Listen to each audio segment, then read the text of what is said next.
Imaginemos por un momento una caja fuerte gigante, de esas pesadas, de acero macizo, con una combinación de estas complejísimas. Sí, la típica de las películas de atracos. Vamos. Exacto, esa misma.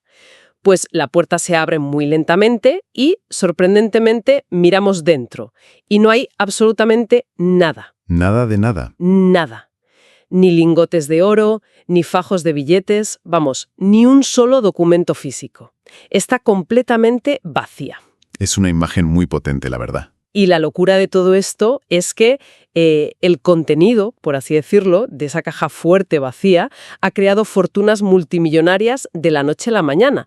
Y a la vez, bueno, ha llevado a la ruina más absoluta a muchísimas personas. Es que es brutal, porque captura con total exactitud la paradoja central a la que nos enfrentamos en este análisis a fondo. Totalmente. Hablamos de un activo que carece por completo de existencia en el mundo físico. O sea, no se puede tocar, no te lo puedes meter en el bolsillo ni guardar en un cajón. Ya, es aire digital, digamos. Eso es. Pero claro, sus consecuencias financieras en el mundo real son abrumadoras. Pueden ser devastadoras o increíblemente lucrativas. Todo depende de cómo y cuándo decidas interactuar con él. Pues precisamente hoy vamos a hacer una inmersión total en este fenómeno de Bitcoin. Vamos a levantar el capó para entender cómo una ilusión digital está creando multimillonarios en el mundo real de carne y hueso. Me parece fundamental. Porque, a ver, existe esta sensación generalizada de que al tocar este tema, el mundo se divide en dos trincheras irreconciliables. Sí, o eres un fanático o lo odias. Exacto. O es la salvación definitiva del sistema financiero, o es una estafa piramidal a punto de colapsar y llevarse el dinero de todos. Totalmente cierto. Así que vamos a dejar de lado todo ese ruido mediático, que es muchísimo, vamos a examinar las entrañas de esta tecnología y vamos a comparar de manera totalmente imparcial sus innovaciones técnicas con sus gravísimos riesgos financieros. Yo estoy muy intrigada por ver qué sacamos en claro. Pues para lograrlo, y estoy seguro de que coincidirás conmigo, la clave principal es separar de manera radical dos universos que constantemente se mezclan en la cabeza de la gente. A ver, cuéntame, ¿qué dos universos? Por un lado tenemos la tecnología subyacente, o sea, esto es pura lógica matemática, redes de ordenadores, criptografía avanzada. Vale, la parte técnica, pura y dura. Exacto. Y por otro lado tenemos la psicología humana. Y esta última, la psicología, es la que dicta realmente los precios en los mercados financieros. Claro, impulsada por cosas como el pánico, ¿no? Del mercado, es totalmente imposible comprender esta dualidad. Estoy súper de acuerdo. Así que, para entender por qué alguien está dispuesto a asumir riesgos financieros tan salvajes hoy en día, por algo que, repito, no existe físicamente... Que no se puede tocar, claro. Exacto. Tenemos que rebobinar un poco la cinta. Tenemos que viajar al momento exacto en el que surge la crisis que originó todo esto. Porque esta tecnología no nació en el vacío. No, desde luego que no. No fue un capricho de un programador aburrido en su garaje. Nació como una respuesta técnica a un problema masivo. Y eso nos sitúa directamente en el año 2008. El 2008. Es que el contexto histórico del 2008 lo es absolutamente todo para entender esta rompecabezas. Madre mía, la que cayó ese año. Fue tremendo. Estábamos en medio del mayor colapso financiero global en décadas. Instituciones gigantescas, tótems del capitalismo que parecían intocables. Como Lehman Brothers, vamos. Exacto, Lehman Brothers. Se estaban desmoronando en cuestión de días. Los bancos tradicionales estaban siendo rescatados de urgencia con unas cantidades de dinero público brutales. Dinero de los impuestos de la gente. Claro. De repente, la confianza generalizada en todo el sistema financiero tradicional se rompió en 1000 pedazos. La sociedad se dio cuenta de golpe de que esas instituciones centralizadas, a las que se les confiaba el monopolio de guardar nuestro dinero, eran profundamente falibles. Sí, estaban asumiendo unos riesgos tóxicos enormes a puerta cerrada y nadie lo sabía. Exacto.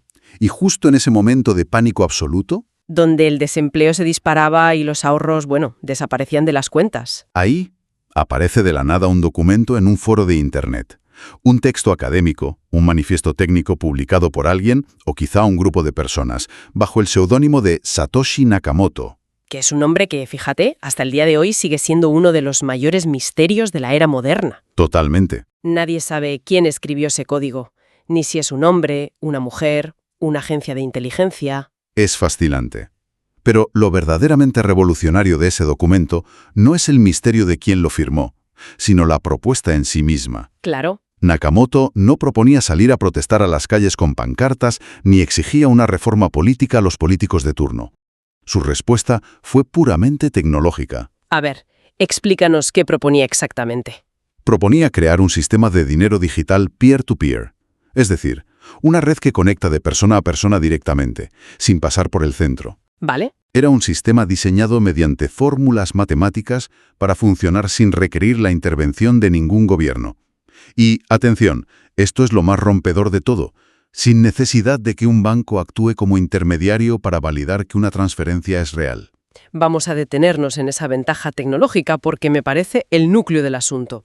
Para entenderlo de forma sencilla, pensemos en un caso práctico. A ver, Si alguien quiere enviar, digamos, 1.000 euros, hoy mismo, a un familiar que vive en otro país y es sábado por la noche, suerte con eso. claro, el banco le va a decir que se espere al lunes, le va a cobrar una comisión altísima de cambio de divisa y además un intermediario internacional tiene que validar la operación. ¿Así funciona el sistema tradicional, sí? Pues la red de Nakamoto rompe eso por completo.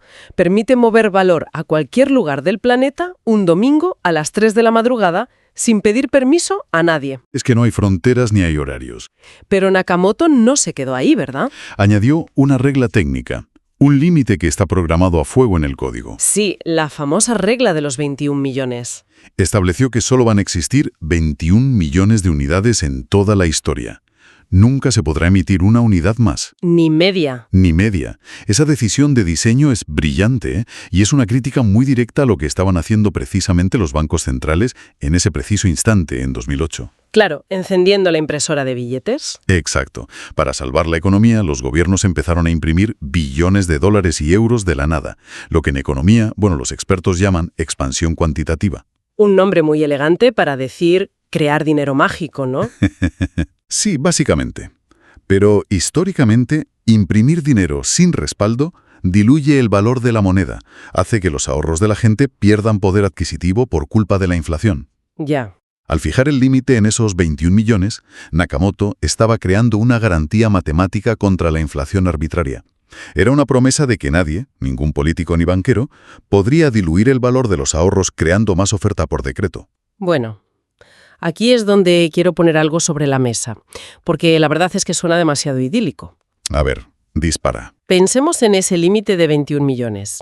Es como si alguien compra un terreno en una isla digital que tiene unas fronteras fijas. Vale, te sigo. La isla nunca va a crecer, y la teoría económica más básica nos dice que si la isla no puede crecer y más gente quiere irse a vivir allí porque se pone de moda. El precio del suelo tiene que subir obligatoriamente, por pura escasez. Exacto, pero claro, hay un detalle que para mí es crucial. Esa isla no existía. Fue inventada de la nada por un tío tecleando en un ordenador. Sí, totalmente. Entonces, la pregunta es, ¿no es esa escasez algo completamente artificial? O sea, ¿podría verse como una herramienta de marketing espectacular insertada en el código desde el día 1, simplemente para generar urgencia? Para crear el FOMO famoso, el miedo a quedarse fuera. Eso es, para empujar a la gente a comprar rápido antes de que se acabe. Es un planteamiento excelente, de verdad, y toca una tensión que es fundamental. Efectivamente, la escasez es artificial en su origen. Fue declarada por un software. A diferencia de, por ejemplo, el oro. Claro, el oro está en la Tierra. Exacto. La escasez del oro viene dictada por la física, las supernovas en el espacio y la geología de nuestro planeta.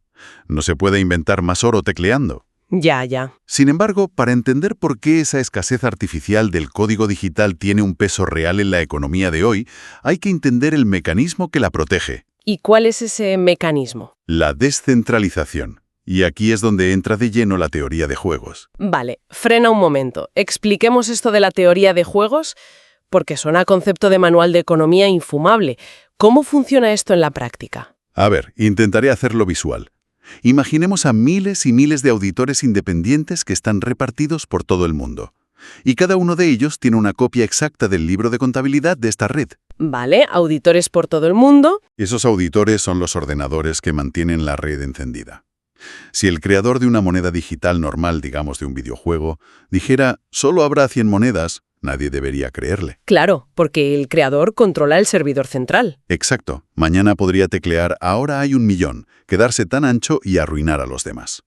Pero en esta red descentralizada de la que hablamos, si un ordenador, uno solo, intenta hacer trampa y alterar el código para crear más de 21 millones de unidades, ¿Qué pasa entonces? pues que los otros miles de ordenadores comparan sus registros en milisegundos, ven la trampa y rechazan esa operación instantáneamente. Te expulsan de la red, básicamente. Madre mía. O sea que para cambiar esa regla habría que convencer a la inmensa mayoría de esos auditores De todo el planeta. de todo el planeta, simultáneamente, para que modifiquen el código. Así es. Y como alterar esa regla diluiría el valor de sus propias inversiones, los incentivos económicos más básicos hacen que sea prácticamente imposible que se pongan de acuerdo para autodestruirse. Claro, nadie tira piedras contra su propio tejado. Exacto. Es decir, la escasez nace artificialmente. Sí, te doy la razón. Pero se mantiene de forma inviolable gracias a la matemática y a esos incentivos económicos. Fíjate, ese detalle es vital. Es un código que es auditable por todos, pero controlado por nadie en particular. Esa es la clave. Pero a ver, aquí la cosa se pone verdaderamente fascinante. Porque tener un software súper seguro, inalterable y todo lo que tú quieras está muy bien en la teoría. Sí, sobre el papel queda precioso. Pero en la práctica, volvamos al año 2009 o 2010. Eso no valía ni un céntimo partido por la mitad. Nada, cero. Eran solo números bailando en las pantallas de un grupo muy reducido de frikis, con todo el cariño, fanáticos de la criptografía. Nadie en el mundo real, en la calle, aceptaba eso como dinero. No, hubieran pensado que estabas loco. Hasta que llegamos al que probablemente sea el hito histórico más absurdo y a la vez revelador de toda esta tecnología. El primer momento exacto en el que alguien consiguió intercambiar ese código matemático por algo tangible, algo que se podía comer. Ah, sí, el famosísimo episodio de las 2 pizzas. Cuenta esto porque es tela. Es que ese momento es un punto de inflexión absoluto en la historia financiera. Ocurrió en un foro de Internet en los primerísimos días del proyecto. Un programador ofreció 10.000 unidades de esta moneda digital a cualquiera que quisiera hacerle el favor de pedir 2 pizzas familiares a una cadena tradicional y mandárselas a su casa. 10.000 unidades, fíjate. Y otro usuario, que estaba en otro país o en otra ciudad, aceptó el trato. Compró las pizzas con su tarjeta de crédito tradicional, de su banco de toda la vida, y a cambio recibió esos 10.000 bitcoins en su ordenador. Y claro, si hacemos los cálculos con la locura de los picos recientes de valoración, donde una sola de esas unidades ha llegado a rozar los $80.000. Es que da vértigo. Es que estamos hablando de que esas 2 pizzas hoy equivaldrían a unos $800 millones. Madre mía. 800 millones, es una cifra que marea. Yo no sé cómo dormirá ese hombre hoy en día. Pues espero que las pizzas tuvieran extra de queso, por lo menos. Pero, más allá de la anécdota millonaria y del morbo, lo que nos demuestra este hito de la pizza es cómo demonios se construye el valor desde cero. Claro, no hubo un decreto. Do que esa tecnología tenía que valer dinero por ley. El valor emergió de forma totalmente orgánica mediante un acuerdo voluntario entre 2 desconocidos que charlaban en un foro de Internet. ¡Qué fuerte! Fue el instante exacto en el que un experimento académico, un PDF, se transformó en un medio de intercambio funcional y real. Ya, pero esa historia de las pizzas, por muy mítica que sea, nos estrella directamente contra un muro gigantesco. A ver, ¿por qué lo dices? Porque nos lleva a una contradicción inmensa en el debate actual. Si uno lee el documento original de Nakamoto, proponía literalmente, y cito, un sistema de efectivo electrónico. Sí, efectivo, dinero de bolsillo. Estaba diseñado exactamente para eso, para pagar pizzas, cafés, para comprarte unos zapatos de manera rápida y barata, y sin embargo, años después de aquello, resulta evidente que casi nadie utiliza esta red para hacer la compra en el supermercado un martes por la tarde. Así es, y esa es precisamente la enorme brecha que existe hoy entre la promesa tecnológica original y la cruda realidad que nos muestra el mercado. Y el motivo por el que fracasó como dinero cotidiano se resume en una sola palabra. No, volatilidad. Volatilidad, exactamente.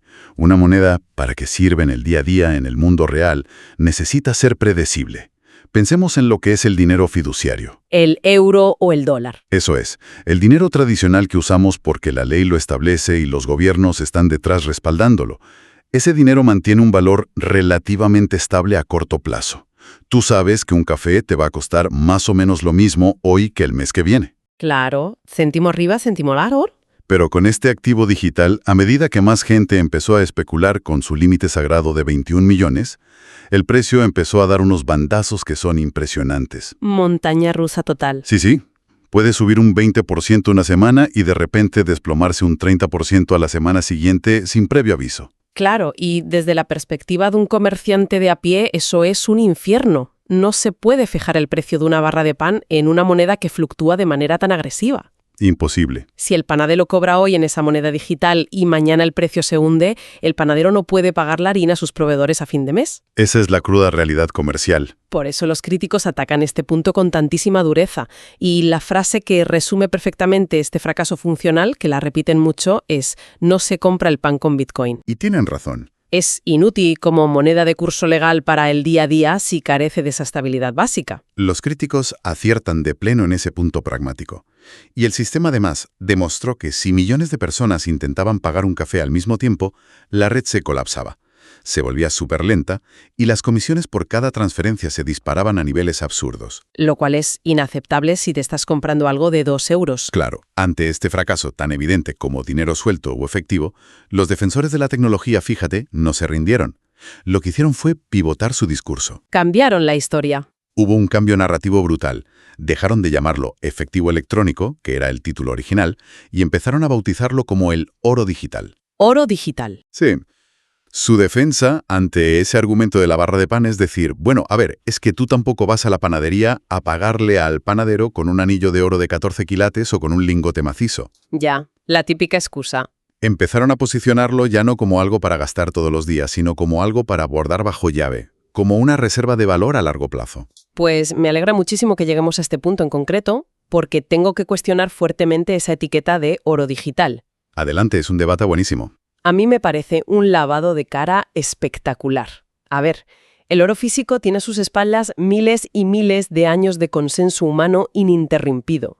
Los faraones egipcios ya atesoraban oro, por favor. Cierto es. Además, tiene propiedades tangibles en el mundo real. Es el mejor conductor que hay para componentes electrónicos. Se usa en la odontología, en la joyería de toda la vida. Sí, tiene uso industrial. Claro. Y si el día de mañana, no sé, un pulso electromagnético apaga Internet para siempre... Esperemos que no. Esperemos que no. Pero si pasa, el lingote de oro sigue ahí, en tu mano, brillando, pesando y conservando su valor físico. Totalmente. Así que llamar a un código informático que necesita Internet y enchufes para existir oro digital, ¿no es acaso una excusa monumental? O sea, ¿no es un intento desesperado de justificar un activo tecnológico que sencillamente fracasó en la única misión para la que fue diseñado allá por 2008? A ver, es uno de los debates más ricos y profundos que tenemos hoy en día en la economía moderna. Y hay que abordarlo con mucha honestidad analítica. Soy todo oídos. Es cierto que la etiqueta parece una excusa a primera vista, y los críticos, como tú dices, aciertan al señalar que fracasó estrepitosamente en su objetivo de ser dinero rápido para el comercio. Vale. Pero, y aquí viene el matiz, hay que empujar un poco más allá ese argumento sobre el oro que has dado. ¿Por qué? Porque el oro, antes de ser usado en microchips hace unas pocas décadas, durante miles de años no tuvo casi ninguna utilidad práctica real. Hombre, brillaba. Ya. Pero no servía para hacer espadas para la guerra porque es un metal demasiado blando. No te lo podías comer si había hambruna, no abrigaba en invierno. Ya veo por dónde vas. Era, literalmente, una roca brillante inútil en términos de supervivencia. Su valor gigantesco durante milenios no provino de su utilidad industrial, que no existía. ¿Sino de qué? De un consenso social. Las civilizaciones acordaron, de forma tácita, que al ser escaso, bonito y difícil de extraer de las minas, servía perfectamente para almacenar riqueza. O sea que el valor del oro también fue en sus orígenes un acuerdo psicológico humano basado simplemente en su escasez física. Y exactamente. Y lo que argumentan los defensores de esta red es que están replicando ese mismo proceso psicológico. Pero lo están haciendo en el ámbito digital, y a una velocidad aceleradísima. Vale, entiendo el paralelismo. La propiedad que hace que esta red funcione como un oro digital no es que sea bonita a la vista ni que sirva para hacer cables para el iPhone. Es que ofrece algo conocido en finanzas internacionales como liquidación neutral. Liquidación neutral. Tradúceme eso. Es la capacidad de transferir 100 millones de dólares o el equivalente en valor, de forma totalmente segura, inalterable y con la garantía matemática absoluta de que nadie, ningún país ni agencia, puede congelar esa cuenta ni falsificar el envío. ¿Ni bloquearte la transacción por motivos políticos? Eso es. Y esa invulnerabilidad matemática, en un mundo que está cada vez más digitalizado y, seamos sinceros, más vigilado, se convierte en una propiedad inmensamente valiosa para ciertos actores económicos. Entendido. Vale, compro el argumento.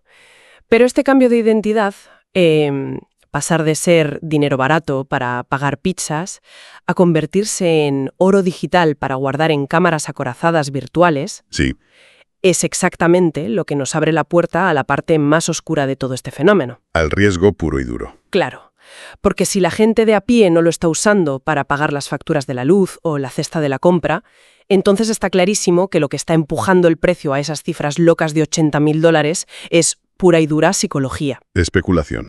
Y cuando entra la psicología masiva en tromba, entra también la trampa financiera. Así es. Aquí es donde abandonamos la pura lógica matemática, que es impecable, y entramos de lleno en la irracionalidad del comportamiento humano, que es un desastre. Total. Todo dinero y toda reserva de valor, sea oro o dólares, requiere fe colectiva. Un billete de 50 euros, si lo piensas como papel impreso con tinta. Cuesta unos céntimos fabricarlo. Cuesta nada, tiene valor solo porque existe una confianza estructural e institucional enorme detrás.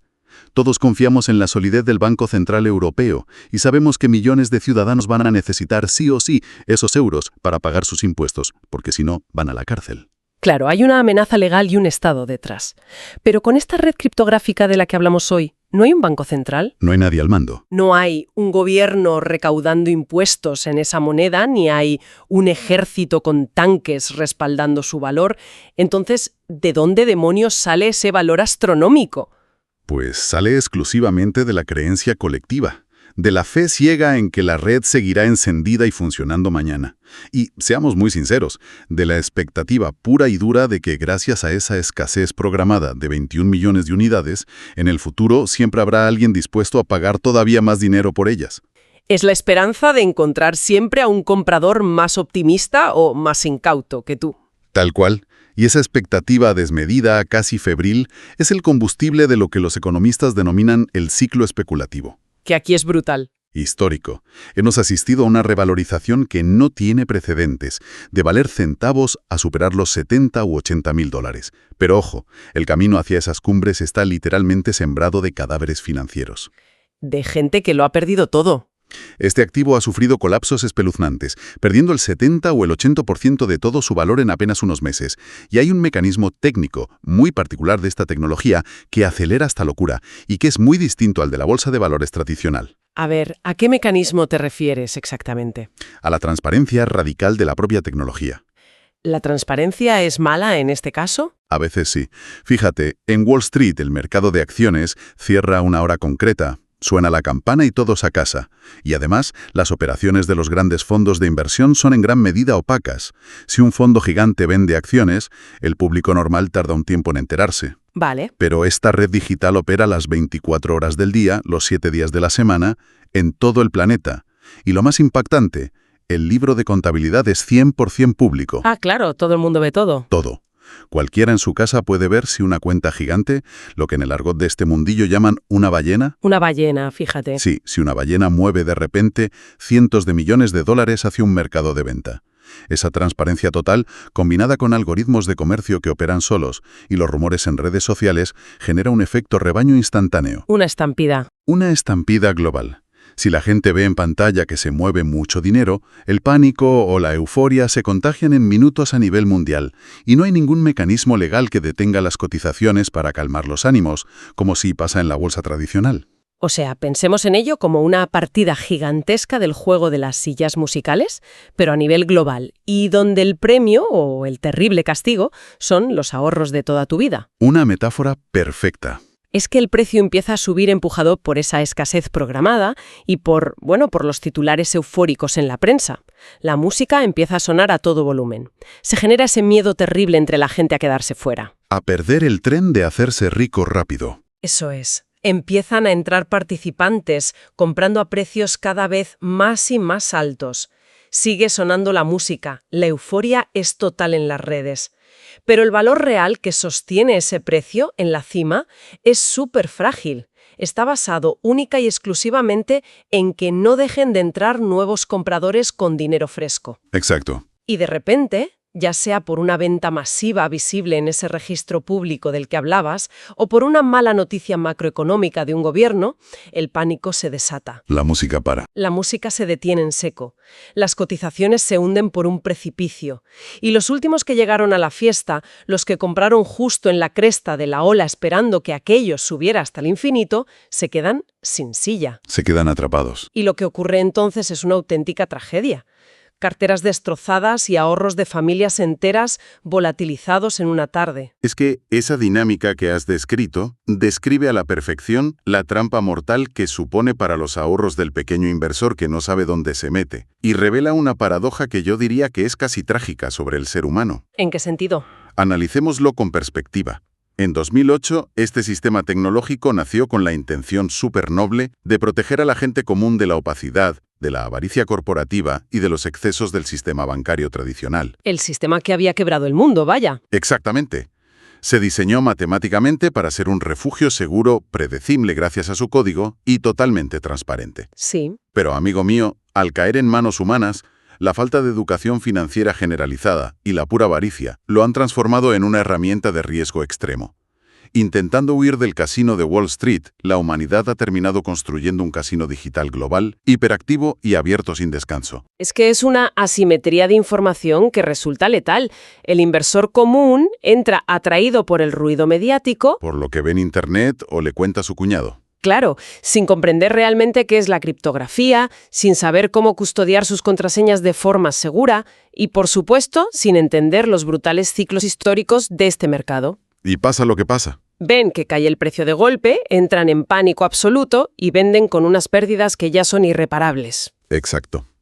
Lo que en el diseño matemático del código pretendía ser un vehículo de emancipación financiera y de independencia total, termina convirtiéndose para muchos en una máquina despiadada de destruir su patrimonio. Y todo simplemente por falta de comprensión de las reglas del juego. Pues después de todo este recorrido exhaustivo que hemos hecho desde el colapso de 2008 hasta el día de hoy, toca hacer balance. A ver qué sacamos en claro. Si ponemos en una balanza la indudable revolución tecnológica y, por otro lado, los abismos financieros que hemos visto, el panorama del futuro no parece apuntar a los extremos, o sea, no parece que el euro o el dólar vayan a desaparecer mañana y el mundo entero vaya a pagar el pan con tecnología criptográfica. No, eso es ciencia ficción a día de hoy. El escenario más realista hacia el que apuntan casi todos los expertos es el de la coexistencia, una vía paralela donde convivan ambos mundos. Y estoy de acuerdo, la coexistencia es sin duda la evolución más lógica. El dinero fiduciario tradicional seguirá existiendo, y lo hará porque los estados necesitan, imperiosamente, recaudar impuestos, pagar las nóminas de los funcionarios públicos y gestionar la economía de sus países con políticas monetarias flexibles. Claro, necesitan controlar la moneda. Mientras tanto, esta red descentralizada de la que hemos estado hablando seguirá orbitando en paralelo, funcionando como una vía de escape, como un sistema de liquidación internacional neutral y como una reserva de valor sin patria para quienes decidan asumir su tremenda volatilidad. Al final, acercarse a este mundo exige aceptar que uno está haciendo una apuesta de doble filo.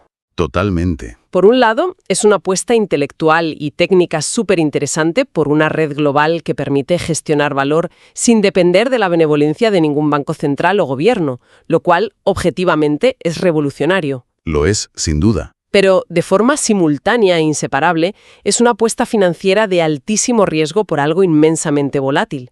Un ecosistema que puede proteger tu poder adquisitivo frente a la inflación a largo plazo, vale. Sí, si aguantas. Pero que también puede pulverizar el dinero de quienes entran a ciegas buscando enriquecerse en una semana. E incluso, y no hay que olvidar esto, hablamos de un activo que podría enfrentarse a imprevistos catastróficos en el futuro. Cosas como bloqueos regulatorios globales masivos o fallos técnicos imprevistos que literalmente lo hagan desaparecer. Y para poner el broche final a este análisis que hemos hecho hoy, me gustaría plantear a los que nos escuchan una reflexión profunda, casi filosófica, te diría, sobre la verdadera naturaleza del dinero y la confianza. A ver, déjanos pensando.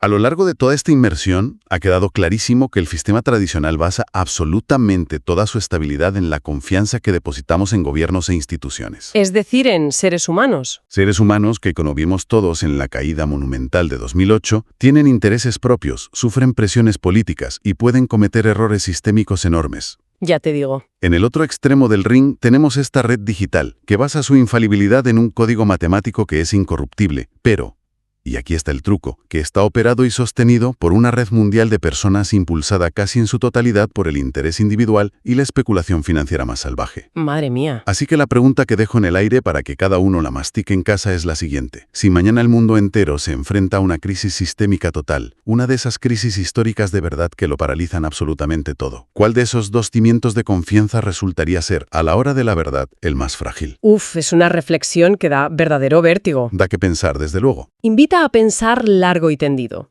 Y fíjate, nos devuelve justo al punto de partida de nuestra exploración de hoy, a esa caja fuerte, gigante y vacía que imaginábamos al principio. Cierto. Una caja fuerte que, a día de hoy, sigue sin contener oro físico ni un solo billete de papel moneda. Solo contiene matemáticas puras, líneas de código, y la inmensa fe colectiva, o el tremendo pánico, que la humanidad decida proyectar sobre ella cada mañana.